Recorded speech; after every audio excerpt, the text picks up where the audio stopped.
Yeas are 218, the nays are 214. The motion is adopted.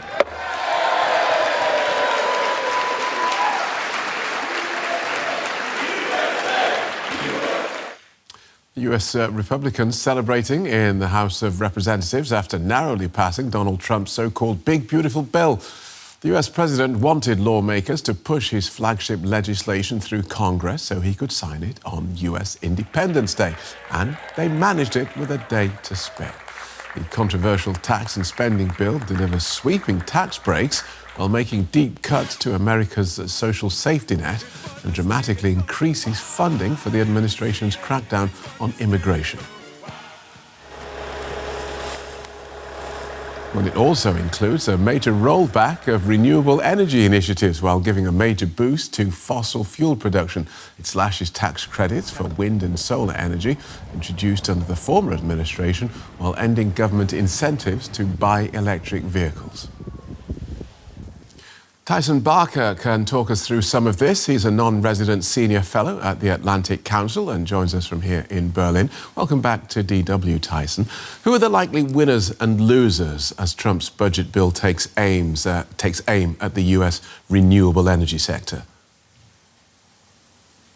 Well, there are two clear winners, which are the fossil fuel industry, which has pushed through a very substantial deregulatory agenda in this bill, and the nuclear industry, thermonuclear industry, which has been able to preserve the tax credits from the Inflation Reduction Act introduced in 2022.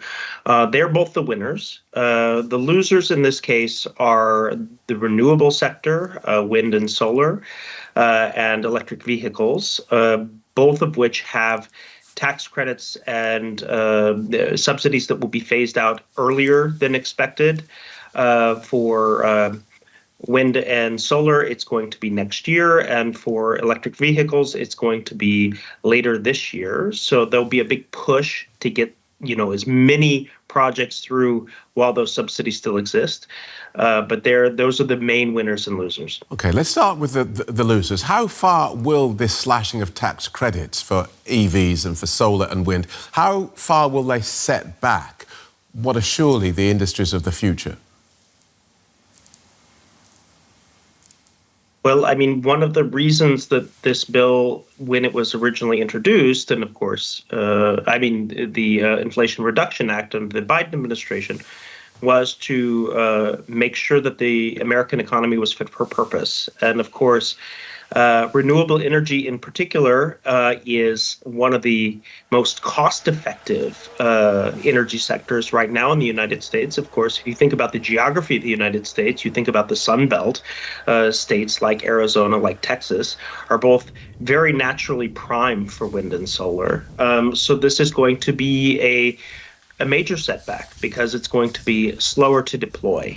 And then on electric vehicles, we're seeing something similar. Again, the United States was in a head-to-head competition with China in global production of electric vehicles. It had a lot of the technology, and the support of the U.S. government was allowing it to get global market share. And of course, that will be set back.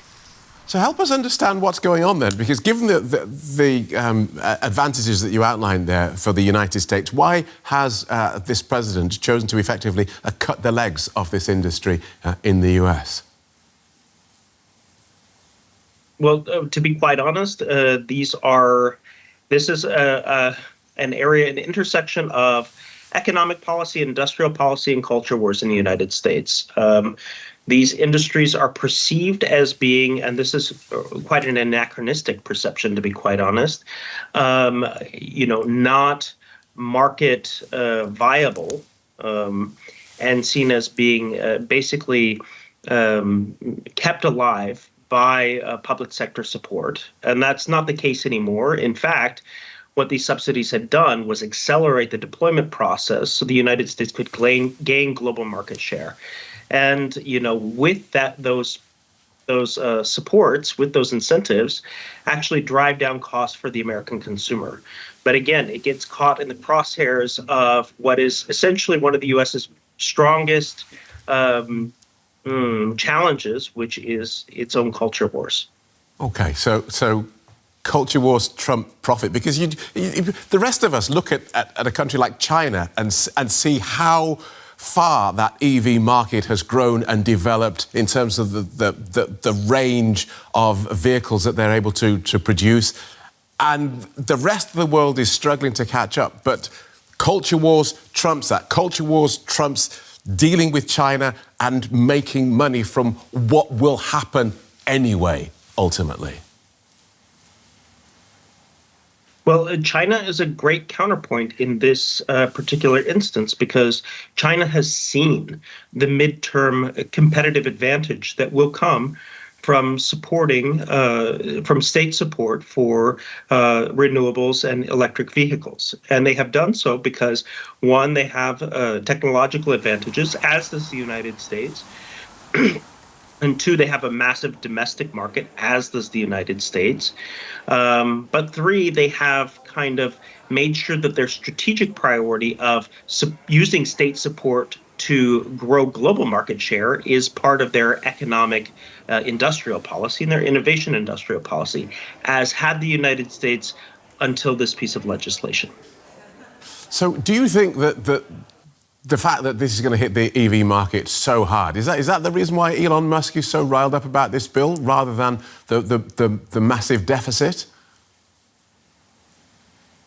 I think it's difficult to understand Elon Musk's motives on any particular political issue. He has obviously changed his political position multiple times over the past 3 years in many areas, be it in free speech on his own platform, be it deficit spending, be it government subsidies for industries of the future, including much of which he has benefited from. But it's clear that this will have a detrimental impact on Tesla, as has his support for the Doge process, which has led to massive brand damage to Tesla globally.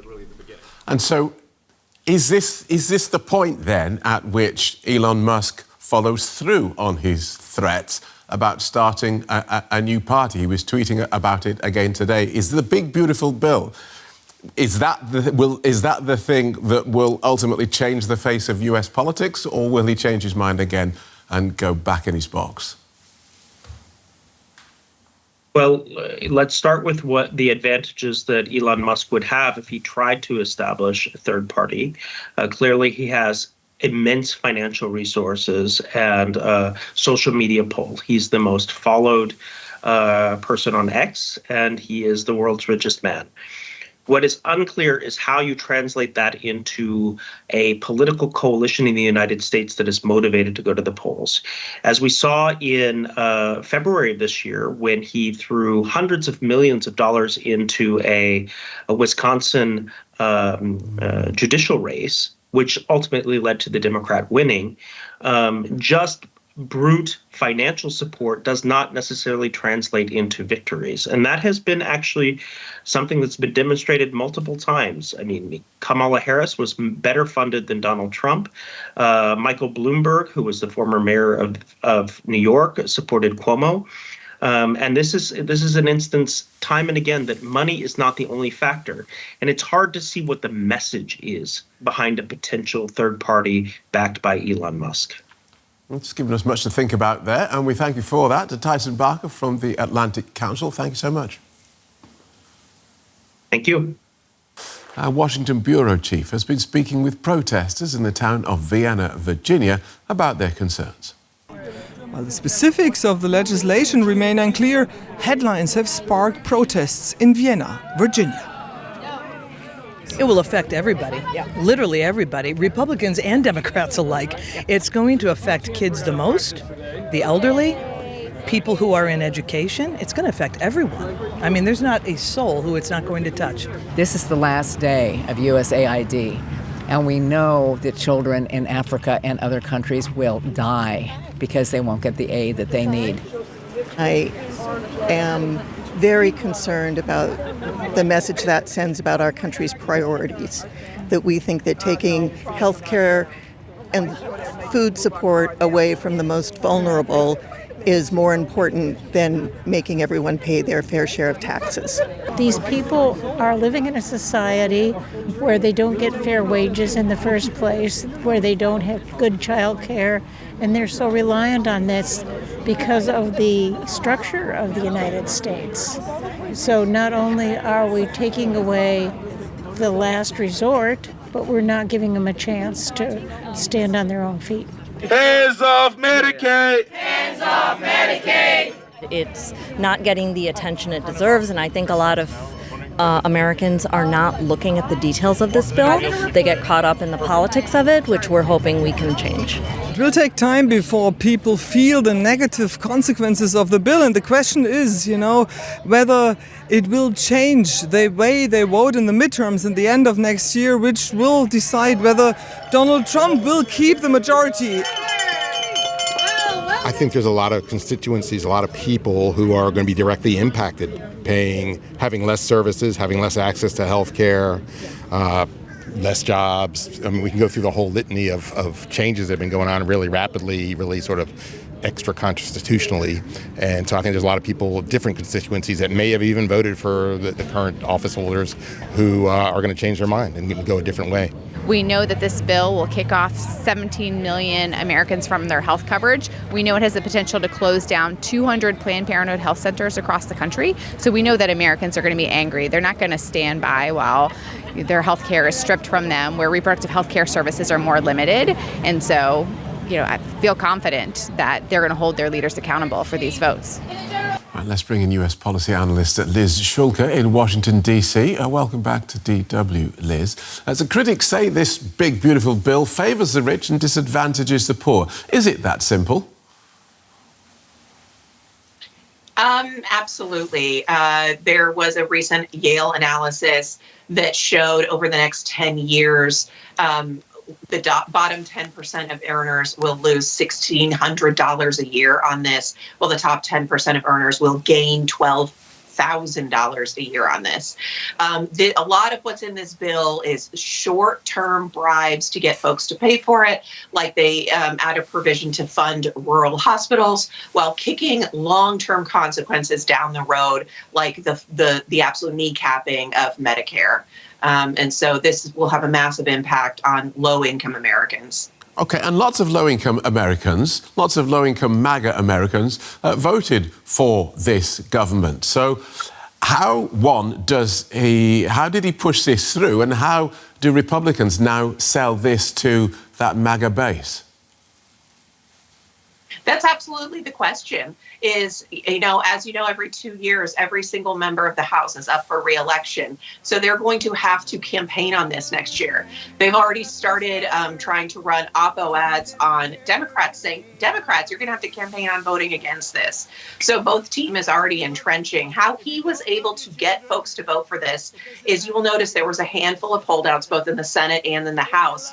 And they gave very specific provisions to very specific senators and House members. If these people believed in this bill, they wouldn't need special provisions, or in kind of the American tradition, we call it pork, on these bills to make it pass. And also there was a lot of threats. As you'll notice in the Senate, Senator Tillis said he would vote no, and he did. And he immediately announced his resignation from the Senate because folks in the Trump White House threatened to primary him. So there was a lot of whipping the votes, as we say, intimidation, as well as special gifts given to folks that were holding out to vote for it.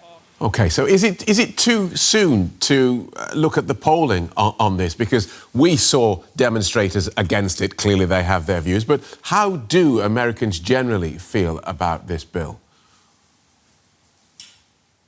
Too soon is an interesting question, because I can't imagine it gets better next year.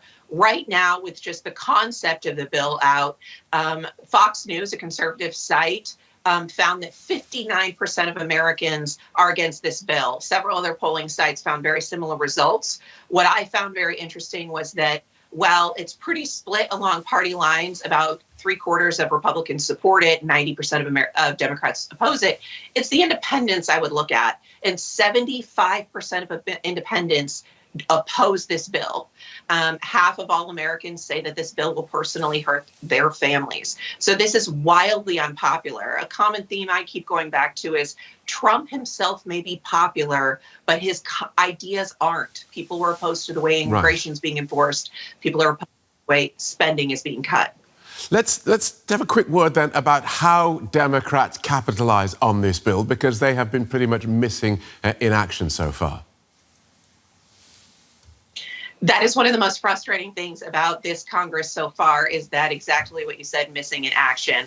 Not in Congress, but the Democrat of Pennsylvania, already released every single congressional district, how many folks in that district are going to lose their health insurance for Medicaid, and created a really simple, really powerful infographic so folks can see this isn't happening to someone out there. This is happening to my neighbor. Congresswoman from Illinois said, you may not be on Medicaid, but all of our futures, our healthcare futures are intertwined. So I think they have something really strong to comment on, and literally dollars and cents say, how much did your energy cost you last year? How much did your healthcare cost you last year? Right. And I think if they really make it what we call table issues, they've got a leg to stand on. Thank you for talking us through that so clearly, Liz. US policy analyst Liz Schuelke.